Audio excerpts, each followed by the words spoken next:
ഓം gum ഗണപതയേ നമഃ. ഓം some Saraswati നമഃ. ഓം gum ഗുരുഭ്യോ നമഃ. ഓം ശ്രീ മാത്രേ നമഃ. ഓം ശ്രീ മഹാദേവ്യേ നമഃ. എല്ലാ സജ്ജനങ്ങൾക്കും പാദനമസ്കാരം അർപ്പിച്ചുകൊള്ളുന്നു. ഇന്ന് നമുക്ക് 51-ാമത്തെ ശ്ലോകം മുതൽക്കാണ് നോക്കുവാനുള്ളത്. 51-ാമത്തെ ശ്ലോകം: ദുഷ്ടദൂരാ ദുരാചാരശമനീ ദോഷവർജിതാ സർവജ്ഞാ സാന്ദ്രകരുണാ സമാനാധികവർജിതാ. ദുഷ്ടദൂരാ ദുരാചാരശമനീ ദോഷവർജിത. ദുഷ്ടദൂര, ദുഷ്ടന്മാർക്ക് അഥവാ പാപങ്ങളുടെ കർമ്മങ്ങളിലൂടെ ചരിക്കുന്നവർക്ക് അടുത്തു വരുവാൻ പറ്റാത്തവളായിട്ടുള്ള ദുരാചാരശമനി, ദുരാചാരങ്ങളെ ശമിപ്പിക്കുന്നവൾ. ദോഷവർജിത, ദോഷങ്ങളെയൊക്കെ വർജിക്കുന്നവൾ. ഈ ദോഷങ്ങൾ എന്ന് പറയുന്നത് രാഗദ്വേഷാദികളാണ് സാധാരണ ദോഷങ്ങളായിട്ട് കൽപ്പിക്കാറുള്ളത്.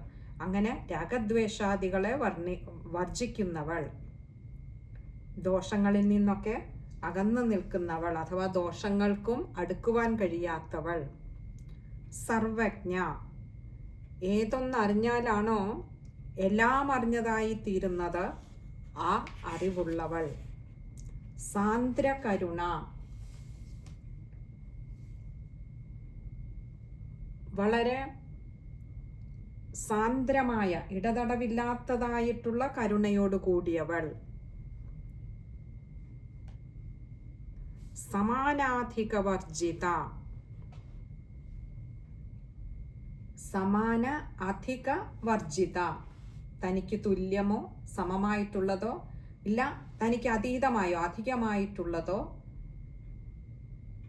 വർജിത, അങ്ങനെയുള്ളതായിട്ടുള്ള മറ്റു യാതൊന്നുമില്ലാത്തവൾ. ദേവിക്ക് തുല്യയായിട്ടും ഒന്നുമില്ല, ദേവിയേക്കാൾ മികച്ചതായിട്ടും ഒന്നുമില്ല. സമാനാധിക വർജിത. ദുഷ്ടദൂരാ ദുരാചാര ശമനീ ദോഷവർജിത സർവജ്ഞാ സാന്ദ്രകരുണ സമാനാധികവർജിത. ഇനി 52-ാമത്തെ ശ്ലോകമാണ്. സർവശക്തിമയീ സർവമംഗള സദ്ഗതിപ്രദാ സർവേശ്വരീ സർവമയീ സർവമന്ത്രസ്വരൂപിണീ. സർവശക്തിമയി, എല്ലാ ദൈവിക ശക്തികളും ഉള്ളവൾ. സർവമംഗള, എല്ലാ മംഗളകർമ്മങ്ങൾക്കും ഹേതുഭൂതയായിട്ടുള്ളവൾ. സദ്ഗതിപ്രദ, തൻ്റെ ഭക്തർക്ക് സദ്ഗതിയെ അരുളുന്നവൾ.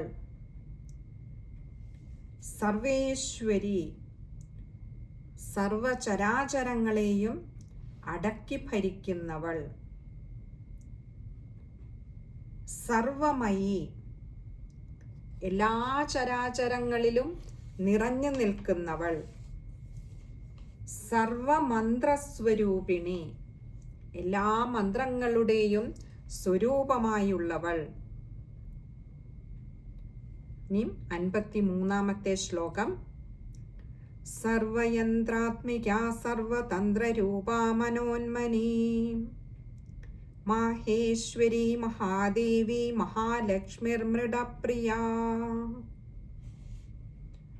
സർവയന്ത്രാത്മിക, സർവയന്ത്ര ആത്മിക, സർവയന്ത്രങ്ങളുടെയും ജീവനായുള്ളവൾ. നമുക്കറിയാം, ദേവതകളെയൊക്കെ പല ചിത്രരൂപത്തിലും ചക്രരൂപത്തിലും അക്ഷരരൂപത്തിലും ഒക്കെ ആവിഷ്കരിക്കാറുണ്ട്. അതിനെയൊക്കെയാണ് യന്ത്രമെന്ന് പറയുന്നത്. ഈ യന്ത്രങ്ങളുടെ എല്ലാം അവലംബമായിട്ട് നിൽക്കുന്നത് ദേവിയാണ് എന്ന് സാരം. സർവതന്ത്രരൂപ, എല്ലാ തന്ത്രങ്ങളുടെയും ജീവബിന്ദുവായിട്ടുള്ളവൾ.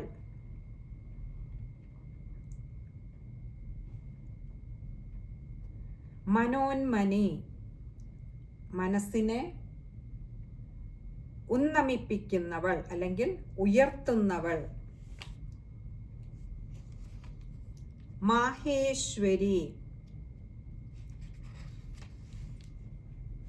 മഹേശ്വരന്റെ പത്നിയായിട്ടുള്ളവൾ, ശിവന്റെ പത്നിയായിട്ടുള്ളവൾ. മഹാദേവി, മഹത്തായ ദേഹത്തോടു കൂടിയവൾ. ഇവിടെ മഹത്ത് എന്നുള്ളതിന് ബൃഹത്ത് എന്നൊരർത്ഥവും എടുക്കാവുന്നതാണ്. കാരണം ഈ അണ്ടകടാഹങ്ങളെല്ലാം ദേവിയുടെ ആ തിരുമേനിയാണ്. അപ്പോൾ അങ്ങനെ നോക്കിയാൽ ഇത്രയും ബൃഹത്തായിട്ടുള്ള ദേഹത്തോടു കൂടിയവൾ, മഹത്തായ ദേഹത്തോടു കൂടിയവൾ മഹാദേവി. മഹാലക്ഷ്മിർ മൃഡപ്രിയ, മഹാലക്ഷ്മി മൃഡപ്രിയ, ഇങ്ങനെ രണ്ട് വാക്കുകൾ അവിടെ വരുന്നുണ്ട്. മഹാലക്ഷ്മി, മഹത്തായ ഐശ്വര്യത്തോടു കൂടിയവൾ. ലക്ഷ്മി എന്നാൽ ഐശ്വര്യം.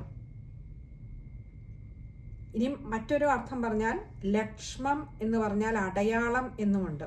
അങ്ങനെ നോക്കിയാൽ എല്ലാ ഈശ്വരീയമായ ലക്ഷണങ്ങളോട് കൂടിയവൾ എന്നുള്ള അർത്ഥത്തിലും മഹാലക്ഷ്മി എന്ന് പറയാറുണ്ട്. മൃഡപ്രിയ, മൃഡന് പ്രിയയായിട്ടുള്ളവൾ. മൃഡൻ എന്ന് പറഞ്ഞാൽ ശിവന്. ഇനിയും 54-ാമത്തെ ശ്ലോകമാണ്. മഹാരൂപ മഹാപൂജ്യ മഹാപാതകനാശിനി മഹാമായ മഹാസത്വ മഹാശക്തിർമഹാരതി. മഹാരൂപ, മഹത്തായ രൂപത്തോടു കൂടിയവൾ. മഹാപൂജ്യ, പൂജനീയരായിട്ടുള്ളവരിൽ വെച്ച് ഏറ്റവും ശ്രേഷ്ഠയായിട്ടുള്ളവൾ. ഇവിടെ അങ്ങനെ എടുത്തു പറയാൻ കാരണം നമുക്ക് ബ്രഹ്മാവിഷ്ണു മഹേശ്വരാദികളാൽ പോലും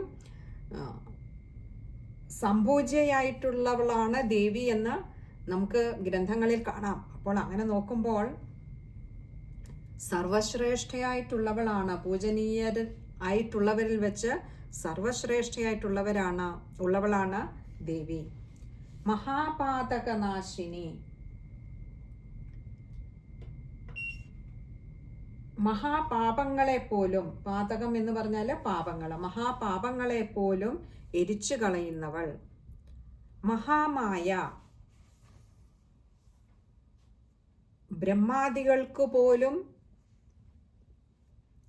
മതിവിഭ്രമമുണ്ടാക്കുന്ന ചിത്തവിഭ്രമമുണ്ടാക്കുന്നവളാണ് അത്രേ ദേവി. മായ എന്ന് പറഞ്ഞാൽ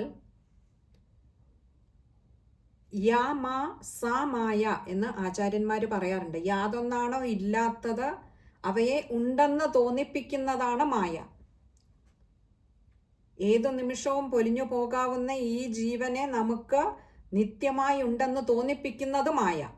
ഈ ഒരു ചിത്തഭ്രമം ബ്രഹ്മാദികൾക്ക് പോലും ഉണ്ടാക്കുന്നവളാണത്രേ മഹാമായ. മഹാസത്വ, മഹത്തായ സത്വത്തോടു കൂടിയവൾ. സത്വം എന്ന് പറഞ്ഞാൽ അതിന് ബലം, ബുദ്ധി, ചൈതന്യം, സത്വഗുണം തുടങ്ങി പല അർത്ഥങ്ങൾ സത്വം എന്നുള്ളതിന് പറയാറുണ്ട്. അപ്പോൾ ഇങ്ങനെയുള്ള മഹത്തായ സത്വത്തോടൊക്കെ കൂടിയവൾ, ഇതെല്ലാം ബലമായാലും ചൈതന്യമായാലും സത്വഗുണമായാലും ബുദ്ധിയായാലും നിറഞ്ഞു നിൽക്കുന്നവളാണ് അമ്മ. മഹാശക്തിർമഹാരതി, മഹാശക്തി മഹാരഥി, ഇങ്ങനെ രണ്ട് വാക്കുകൾ ചേരുന്നതാണ് മഹാശക്തിർമഹാരഥി. മഹാശക്തി എന്ന് പറഞ്ഞാൽ മഹത്തായ ശക്തിയോട് കൂടിയവൾ.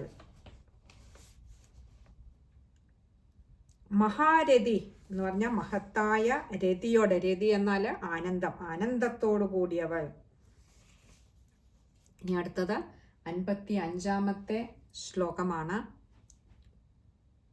മഹാഭോഗ മഹൈശ്വര്യ മഹാവീര്യ മഹാബല മഹാബുദ്ധിർ മഹാസിദ്ധിർ മഹായോഗീശ്വരേശ്വരി. മഹാഭോഗ, മഹത്തായ ഭോഗത്തോടു കൂടിയവൾ.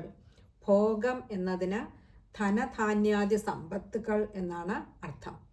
അപ്പോൾ മഹത്തായ ഭോഗത്തോടു കൂടിയവളായിട്ടുള്ള ഈ ദേവിയെ ആശ്രയിക്കുന്നവർക്ക് ധനധാന്യാദി സമ്പത്ത് സമൃദ്ധികളൊക്കെയും ഉണ്ടാകും എന്നും താല്പര്യമെടുക്കാവുന്നതാണ് അവിടെ.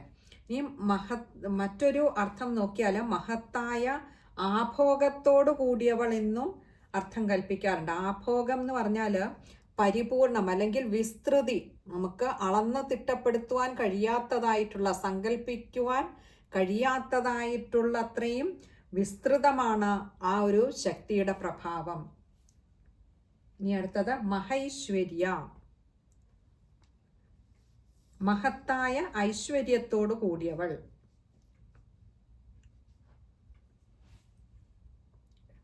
ഈ ഐശ്വര്യം എന്ന് പറയുമ്പോൾ ഷഡ് ഐശ്വര്യങ്ങളാണ് ഉള്ളത്. വീര്യം, കീർത്തി, ഐശ്വര്യം, ശ്രീ, ജ്ഞാനം, വൈരാഗ്യം തുടങ്ങിയ ഷഡ് ഐശ്വര്യങ്ങളാണുള്ളത്. ഈ 6 ഐശ്വര്യങ്ങൾക്കും ഇരിപ്പിടമായവൾ അത്രേ മഹാദേവി. മഹാവീര്യ, മഹത്തായ വീര്യത്തോടു കൂടിയവൾ. സാധാരണ മനുഷ്യർക്കും ദേവന്മാർക്ക് പോലും ജയിക്കുവാൻ പ്രയാസമുള്ളതായ അസുരന്മാരെയൊക്കെ നിഷ്പ്രയാസം വധിച്ചിട്ടുള്ള ദേവിയുടെ വീര്യം അതിമഹത്തായിട്ടുള്ളതാണ്. വീര്യം എന്നതിന് പ്രഭാവം, തേജസ്, സാമർഥ്യം തുടങ്ങി പല അർത്ഥങ്ങൾ പറയാറുണ്ട്. മഹാബല, മഹത്തായ ബലങ്ങളോട് കൂടിയവൾ. ബലം എന്ന വാക്കിനും ശക്തി, ഗന്ധം, രസം, രൂപം, സ്ഥൗല്യം, സ്വാത്മാവ് തുടങ്ങിയ അനേകം അർത്ഥങ്ങൾ പറയാറുണ്ട്. അങ്ങനെ നോക്കിയാൽ ഇതെല്ലാം തികഞ്ഞവളാണ് ജഗദംബിക. മഹാബുദ്ധിർ മഹാസിദ്ധിർ മഹായോഗീശ്വരേശ്വരി. ഇവിടെ മഹാബുദ്ധി, മഹാസിദ്ധി, മഹായോഗേശ്വരേശ്വരി, ഇങ്ങനെ 3 വാക്കുകൾ അവിടെ വരുന്നുണ്ട്. മഹാബുദ്ധി, മഹത്തായ ബുദ്ധിയോട് കൂടിയവൾ. നമ്മൾ ദേവി മഹാത്മ്യം നോക്കിയാൽ അവിടെ അമ്മയെ വർണ്ണിക്കുമ്പോൾ പറയുന്നുണ്ട് 5-ാമത്തെ അധ്യായത്തിൽ, യാ ദേവി സർവഭൂതേഷു ബുദ്ധിരൂപേണ സംസ്ഥിത നമസ്തസ്യൈ നമസ്തസ്യൈ നമസ്തസ്യൈ നമോ നമഃ. സർവചരാചരങ്ങളിലും യാതൊരു ദേവിയാണോ ബുദ്ധിയുടെ രൂപത്തിൽ കുടികൊള്ളുന്നത് ആ അമ്മയുടെ പാതാരവിന്ദങ്ങളിൽ നമസ്കരിക്കുന്ന ശ്ലോകമാണ്. അപ്പോൾ മഹത്തായ ബുദ്ധിയോട് കൂടിയവൾ, ഏറ്റവും ഉത്കൃഷ്ടമായിട്ടുള്ള ബുദ്ധിയോട് കൂടിയവൾ. മഹാസിദ്ധി, മഹത്തായ സിദ്ധികളോട് കൂടിയവൾ. സിദ്ധികൾ 8 അഷ്ടസിദ്ധികൾ എന്നാണ് പറയാറുള്ളത്. അത് അണിമ, മഹിമ, ഗരിമ, ലഘിമ, ഈശിത്വം, വശിത്വം, പ്രാപ്തി, പ്രാകാശ്യം, ഇങ്ങനെ 8 സിദ്ധികളാണുള്ളത്. അതായത് വളരെ ചെറിയ വലിപ്പത്തിലേക്ക് മാറാൻ, അതിനെയാണ് അണിമ എന്ന് പറയുന്നത്. അതേസമയം വിശ്വത്തോളം വികസിക്കുവാനുള്ളതിനെയാണ് മഹിമ എന്ന് പറയുന്നത്. പഞ്ഞിനാര് പോലെ ലഘുവായിട്ട് മാറുന്നതിനെയാണ് ലഘിമ എന്ന് പറയുന്നത്. അതേസമയം വലിയ പർവ്വതാകാരമായി മാറുന്നതിനെ ഗരിമ എന്ന് പറയും. പിന്നെ എന്തിനും അധീശത്വം വഹിക്കുന്നതാണ് ഈശിത്വം. അതേസമയം എന്തിനേയും വശീകരിച്ച് ചൊൽപ്പടിയിൽ നിർത്തുന്നതിനെയാണ് വശിത്വം എന്ന് പറയുന്നത്. എല്ലാം തൻ്റെ വശത്തിലാക്കുക. പിന്നെ അടുത്തത് പ്രാപ്തിയാണ്. അതായത് സങ്കല്പാതീതമായിട്ടുള്ള സ്ഥാനങ്ങളെപ്പോലും അനായാസം പ്രാപിക്കുവാൻ ഈ ഒരു സിദ്ധി കൊണ്ടാവുന്നതാണ്. പിന്നെ അടുത്തത് പ്രാകാശ്യം. അതായത് എപ്പോൾ എവിടെ വെളിപ്പെടണമോ അപ്പോൾ അവിടെ വെളിപ്പെടാനുള്ള ശക്തിയാണ് പ്രാകാശ്യം. ഇങ്ങനെ ഈ 8 സിദ്ധികളും കൂടി ചേരുന്നതാണ് ദേവി. മഹത്തായ സിദ്ധികളോട് കൂടിയവൾ, 8 സിദ്ധികളോടും കൂടി കൂടിയതാണ് അമ്മ. ഇനി അടുത്തത് മഹായോഗീശ്വരേശ്വരി. മഹായോഗീശ്വരന്മാർക്കും ഈശ്വരിയായിട്ടുള്ളവർ. സാധാരണ യോഗിമാർക്കൊക്കെ ഒരു ഈശ്വരി ഉണ്ടെങ്കിൽ, ഒരു നാഥയുണ്ടെങ്കിൽ അത് അമ്മയാണ്. മഹായോഗീശ്വരന്മാർക്ക് പോലും ഈശ്വരിയായിട്ടുള്ളവൾ. ഇനി അടുത്തത് 56-ാമത്തെ ശ്ലോകമാണ്. മഹാതന്ത്ര മഹാമന്ത്ര മഹായന്ത്ര മഹാസന മഹായോഗക്രമാരാധ്യ മഹാഭൈരവ പൂജിത. മഹാതന്ത്ര അതായത് കുലാർണവം, ജ്ഞാനാർണവം തുടങ്ങിയ മഹത്തായ തന്ത്രങ്ങളാൽ സമാരാധിക്കപ്പെടുന്നവൾ. മഹാമന്ത്ര, മഹാമന്ത്ര സ്വരൂപിണിയായിട്ടുള്ളവൾ. മഹായന്ത്ര, മഹത്തായ യന്ത്രങ്ങളുടെ രൂപം, സ്വന്തം രൂപമായിട്ടുള്ളവൾ അല്ലെങ്കിൽ സ്വരൂപമായിട്ടുള്ളവൾ. മഹാസന, മഹാസന, മഹത്തായ ആസനങ്ങളോട്, ഇരിപ്പിടങ്ങളോട് കൂടിയവൾ. ഇവിടെ ഈ അമ്മയുടെ കാര്യം പറയുമ്പോൾ സാധാരണ പറയാറുണ്ട് പൃഥ്വി തത്വം മുതൽ ശിവതത്വം വരെ 36 തത്വങ്ങൾ ദേവിയുടെ ഇരിപ്പിടങ്ങളാണ് എന്ന് പറയാറുണ്ട്. അതുകൊണ്ടാണ് മഹത്തായ ആസനങ്ങളോട് അല്ലെങ്കിൽ ഇരിപ്പിടങ്ങളോട് കൂടിയവൾ എന്ന് പറഞ്ഞത്. ഇനി അടുത്തത് മഹായാഗക്രമാരാധ്യ.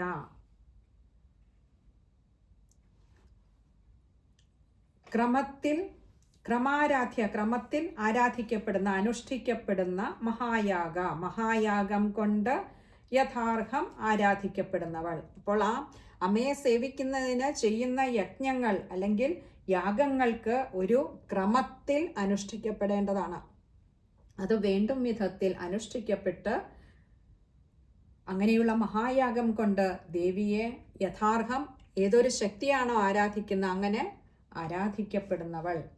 മഹാഭൈരവ പൂജിത, മഹാഭൈരവനാൽ പോലും പൂജിക്കപ്പെടുന്നവൾ. ഇനി അടുത്തത് 57-ാമത്തെ ശ്ലോകമാണ്.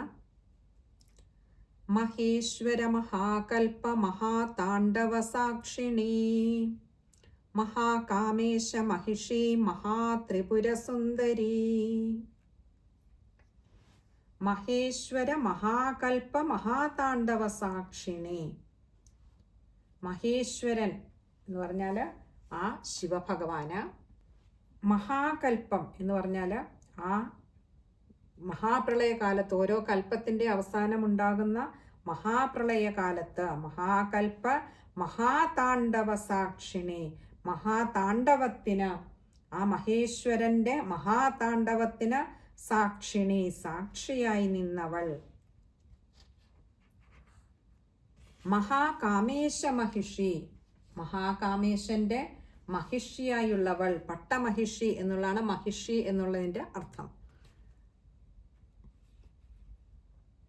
മഹാത്രിപുര സുന്ദരി, മഹത്തായ ത്രിപുരങ്ങൾക്കും സുന്ദരിയായവൾ. ഇവിടെ ത്രിപുരം എന്ന് പറയുമ്പോൾ അതിനും പല അർത്ഥങ്ങൾ കൽപ്പിക്കാറുണ്ട് ആചാര്യന്മാര്.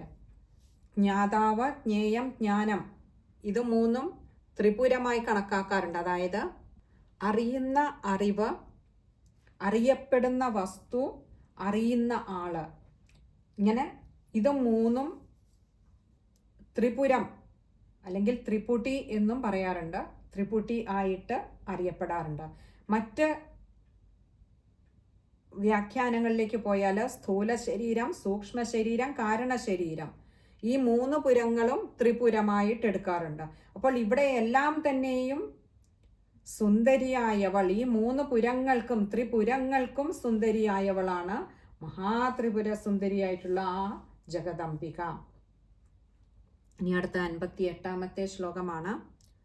ചതുഷ്ഷ്ട്യുപചാരാഢ്യ ചതുഷ്ഷ്ടി കലാമയീ മഹാചതുഷ്ഷ്ടി കോടി യോഗിനീ ഗണസേവിത. ചതുഷ്ഷ്ട്യുപചാരാഢ്യ, ചതുഷ്ഷഷ്ടി, ഷഷ്ടി 60, ചതുഷ്ഷഷ്ടി 64. ചതുഷ്ഷഷ്ടി ഉപചാരാഠ്യ, 64 ആചാരങ്ങളാലും ആഠ്യ, ആരാധിക്കപ്പെടുന്നവൾ അല്ലെങ്കിൽ ശ്രേഷ്ഠയായിട്ടുള്ളവൾ. അപ്പോൾ 64 ആചാരങ്ങളാലും പ്രാധാന്യം നൽകി വേണ്ട വിധത്തിൽ അത് ആചരിച്ചുകൊണ്ട് ആരാധിക്കപ്പെടുന്നവളായിട്ടുള്ളവൾ, ശ്രേഷ്ഠയായിട്ടുള്ളവൾ. ചതുഷ്ഷഷ്ടി കലാമയി, ഇവിടെയും ചതുഷ്ഷഷ്ടി 64. കലാമയി 64 കലകളാണുള്ളത്. ഈ 64 കലകളിലും പ്രകാശിക്കുന്നവളാണ്, കുടികൊള്ളുന്നവളാണ് ദേവി. ചതുഷ്ഷഷ്ടി കലാമയി, ഇവിടെ ഈ 64 കലാരൂപങ്ങളായി പ്രകാശിക്കുന്നവൾ എന്നൊരർത്ഥമുണ്ട്. കല എന്നാൽ അംശം എന്ന അർത്ഥത്തിലെടുത്താൽ ആത്മചൈതന്യത്തിൻ്റെ അംശമാണ് എല്ലാ കലയും എന്നും അർത്ഥം വ്യാഖ്യാനിക്കാറുണ്ട്. അടുത്തത് മഹാചതുഷ്ഷഷ്ടി കോടി യോഗിനീഗണ സേവിത. മഹാചതുഷ്ഷഷ്ടി 64, ചതുഷ്ഷഷ്ടി 64 കോടി, 64 കോടി യോഗിനീഗണങ്ങളാലും സേവിത, സേവിക്കപ്പെടുന്നവൾ, പരിസേവിതയായവൾ. ഇവിടെ ഈ 64 കോടി യോഗിനി ഗണങ്ങൾ എന്ന് പറയുമ്പോൾ ബ്രാഹ്മി, മഹേശ്വരി, കൗമാരി, വൈഷ്ണവി, വാരാഹി, മഹേന്ദ്രി, ചാമുണ്ഡി, മഹാലക്ഷ്മി, ഇങ്ങനെ 8 യോഗിനികളാണ് പ്രധാനമായിട്ടുള്ളത്. ഈ ഓരോ യോഗിനിക്കും 8 ശക്തികൾ വീണ്ടുമുണ്ട്. അക്ഷോഭ്യ മുതലായിട്ടുള്ള 8 ശക്തികൾ അങ്ങനെ. അപ്പോൾ അങ്ങനെ നോക്കുമ്പോൾ ആകെ 64 യോഗിനികളാണുള്ളത്. ഇവരെല്ലാം തന്നെയും ദേവിയുടെ ഓരോ ശക്തിവിശേഷങ്ങൾ തന്നെയാണ്. അപ്പോൾ ഈ 64 യോഗിനികളാലും പരിസേവിതയായവൾ ആണ് മഹാദേവി. മഹാചതുഷ്ഷഷ്ടി കോടി യോഗിനീ ഗണസേവിത. ഇവിടെ കോടി എന്നതിന് അത്രയും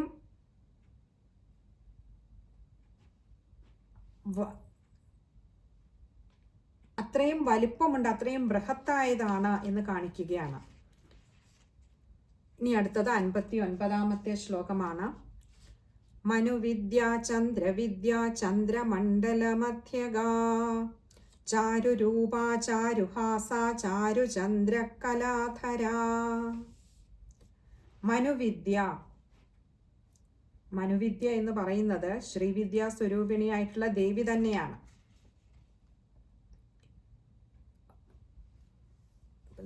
പണ്ട് 12 ഭക്തന്മാര് ദേവിയെ ഉപാസിച്ചിരുന്ന രീതികളാണ് മനുവിദ്യ എന്ന പേരിൽ പിന്നീട് അറിയപ്പെട്ടത്. അതായത് മനു, ചന്ദ്രൻ, കുബേരൻ, ലോപാമുദ്ര, അഗസ്ത്യൻ, മന്മഥൻ, അഗ്നി, സൂര്യൻ, ഇന്ദ്രൻ, സ്കന്ദൻ, ശിവൻ, ക്രോധഭട്ടാരകൻ അഥവാ ദുർവാസാവ് എന്നിങ്ങനെയുള്ള 12 ഭക്തന്മാർ ദേവിയെ ഉപാസിച്ചിരുന്ന രീതികളെയാണ് മനുവിദ്യ എന്ന് പറയുന്നത്. അപ്പോൾ മനുവിദ്യ എന്ന് പറയുന്നത് ദേവിയുടെ തന്നെ മറ്റൊരു നാമമാണ്. ചന്ദ്രവിദ്യ, ശ്രീവിദ്യയെ തന്നെയാണ് ചന്ദ്രവിദ്യ എന്ന് പറയുന്നത്. അതായത് ചന്ദ്രൻ ദേവിയെ ഉപാസിച്ചിരുന്നത് കൊണ്ട് ആ ഒരു ചന്ദ്രവിദ്യയിലാണ് ഉപാസിച്ചിരുന്നത്. അപ്പോൾ ആ വിദ്യ ദേവിയുടെ മറ്റൊരു നാമമാണ്. ചന്ദ്രമണ്ഡല മധ്യക, ചന്ദ്രമണ്ഡലത്തിൻ്റെ മധ്യത്തിൽ സ്ഥിതി ചെയ്യുന്നവൾ, കടന്നിരിക്കുന്നവൾ.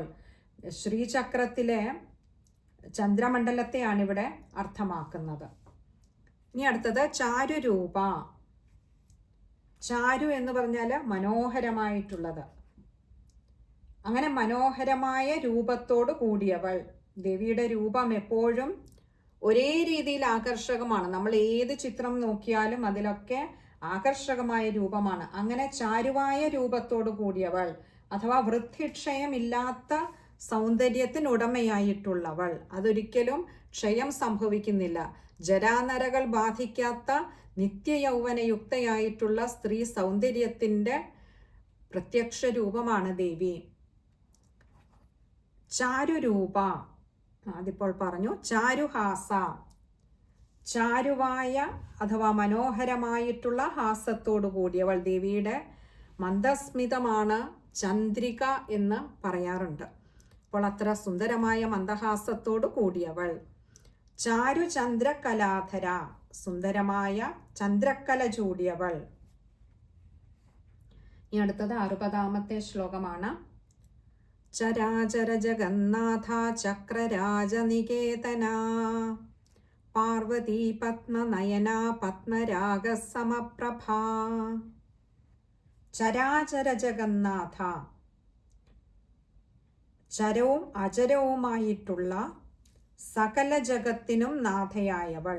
സ്ഥാവരങ്ങളും ജംഗമങ്ങളുമായിട്ടുള്ള സകല ജഗത്തിനും നാഥയായിട്ടുള്ളവൾ. ചക്രരാജനികേതന,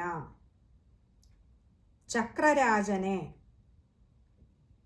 അഥവാ ശ്രീചക്രത്തെ നികേതനമാക്കിയിട്ടുള്ളവൾ. നികേതനം എന്ന് പറഞ്ഞാൽ വാസസ്ഥാനമാണ്.